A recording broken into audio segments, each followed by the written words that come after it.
भाई लोगों का दिमाग कितना प्रो लेवल के आर्मी पना पे उतर आया है। स्ट्रेंजर थिंग्स सीजन 5 के एक एपिसोड में सीन है जिसमें वेक्ना हॉली हुलर को घर में ले जाकर डोर क्लोज कर देती है। उसके बाद जूम आउट होता है और बैकग्राउंड में म्यूजिक चलता है, लेकिन उस म्यूजिक का स्टार्टिंग पॉइंट था क्लब साउंड, जिसको अगर आप ध्यान से सुनने बैठोगे तो कुछ ऐसा साउंड करता है सिचुएशन के साथ।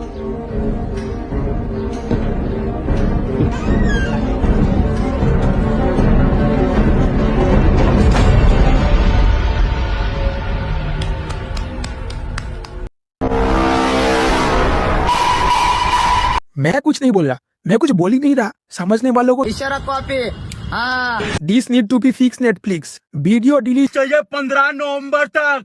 कुछ भी करो, कैसे भी करो। ओके, मजाक से हटके मैं जानता हूँ नेटफ्लिक्स वालों ने ऐसा कुछ सोच के उस सीन को नहीं किया होगा, लेकिन ऑडियंस बहुत ही क्रिएटिव हो गए भाई। वो लोग जान चुके हैं किस चीज को किसके साथ लिंक करना है। तो hi guys, this is lucky. आज हम लोग बात करेंगे स्ट्रेंजर थिंग्स की कुछ फनी चीजों के बारे में जो कि इंटरनेट पे लिटरली तहलका मचा रही है। और हाँ सालो, वीडियो की एंड तक बने रहना, क्योंकि एंड में स्ट्रेंजर थिंग्स के एंडिंग को लेके कुछ स्पॉइलर थ्योरी देने वाला हूँ। स्ट्रेंजर थिंग्स एक ऐसा शो जिसका वेट दुनिया के करोड़ों फैंस कर रहे थे। इस शो का फैन फॉलोइंग इतना है कि नेटफ्लिक्स को रिलीज वाले दिन अपने सर्वर की कैपेसिटी बढ़ानी पड़ी ताकि क्रैश ना कर जाए, लेकिन फिर भी कुछ देर के लिए क्रैश कर गई। इतना फैन फॉलोइंग है इसका।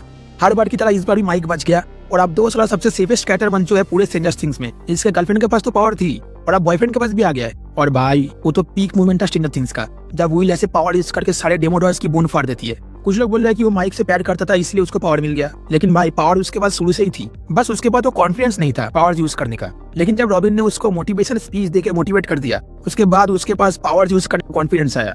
बताओ, एक लेस्बियन ने गे को मर्द बना दिया और अब वही गे जाके वेगना की गांड मारेगा। बिल्कुल चुप। हिम्मत कैसे हुई तेरी मुंह खोलने की? पूछ के रख देंगे सारी उंगलियां और कपड़िया में डाल देंगे गोली, समझे? हम वो गुड्डू नहीं है जो लिबी लिबी करते थे। हमारी मम्मी को चाहिए फुल इज्जत।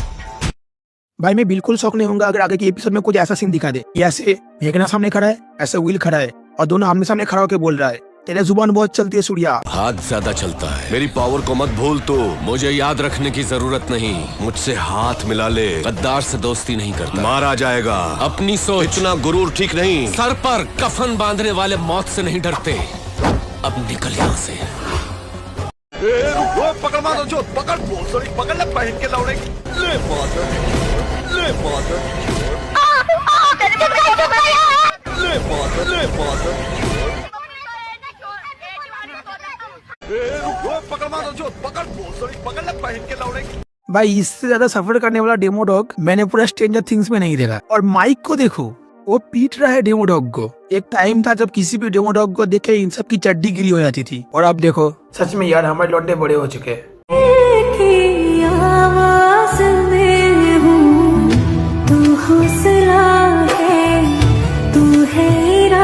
भाई यार मैं सोच ही रहा था, साला सब लोग फेंकना को ढूंढने में बिजी थे और इधर डस्टिन की कुत्ते की तरह धुलाई हो रही है। वैसे इस सीजन में डस्टिन एकदम से बदल नहीं गया। हाँ जानता हूँ एडी के मौत के दुख से अभी तक बाहर नहीं निकल पाया, लेकिन इसका मतलब यह नहीं कि तू स्टीव को कुछ भी बदल देगा। वैसे वो बंदा बुरा भी नहीं मानता, इसलिए तो सबका फेवरेट है।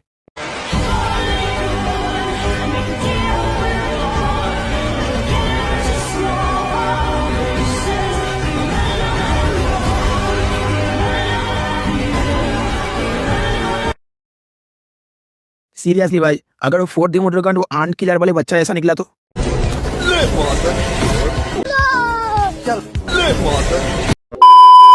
ओके, सो स्ट्रेंजर थिंग्स की एंडिंग को लेकर इंटरनेट पे एक अजीब सी रूमर वायरल हो रही है। थ्योरी ये बोलती है कि पूरा का पूरा स्ट्रेंजर थिंग्स का शो एक्चुअली माइक का डायरी है जो वो विल के मरने के बाद लिख रहा होता है। मतलब उनके हिसाब से जिस रात विल गायब हुआ था उसके बाद जो फेक डेड बॉडी मिली थी ना, वो एक्चुअली रियल बॉडी थी एंड विल एक्चुअली मर चुका था, जिसके वजह से माइक डिप्रेशन में चला गया और फिर वो इस पूरी स्टोरी को अपने डायरी में इमेजिन करके लिख रहा होता है। बट सीरियसली मेरे हिसाब से ये एकदम टट्टी रूमर है भाई। स्ट्रेंजर थिंग्स है, LIC इन बॉर्डरलैंड नहीं। और जरा सोच के देखो, अगर ऐसा माइक की इमेजिनेशन होती तो माइक अपनी हॉट मम्मी को मैक्स के भाई के साथ एफआईआर करते हुए कैसे इमेजिन कर लेता।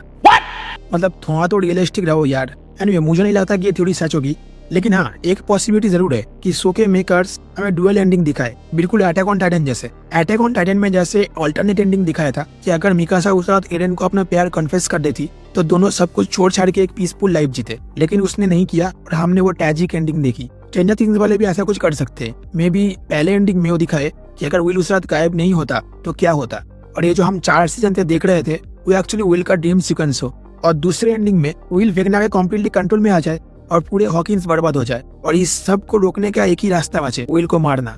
और लास्ट सीन में कोई ऑप्शन ना होने की वजह से माइक के हाथ विल को मारते हुए दिखा दे। और अगर ये दोनों थ्योरी भी सही नहीं होती तो एक ही ऑप्शन बचा है सब कुछ फिक्स करने का, टाइम ट्रेवल।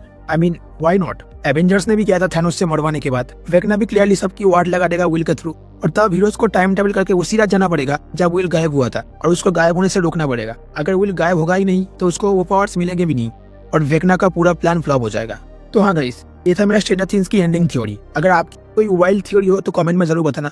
मैं मिलता हूँ नेक्स्ट वीडियो में। Till then bye bye and stay hyped.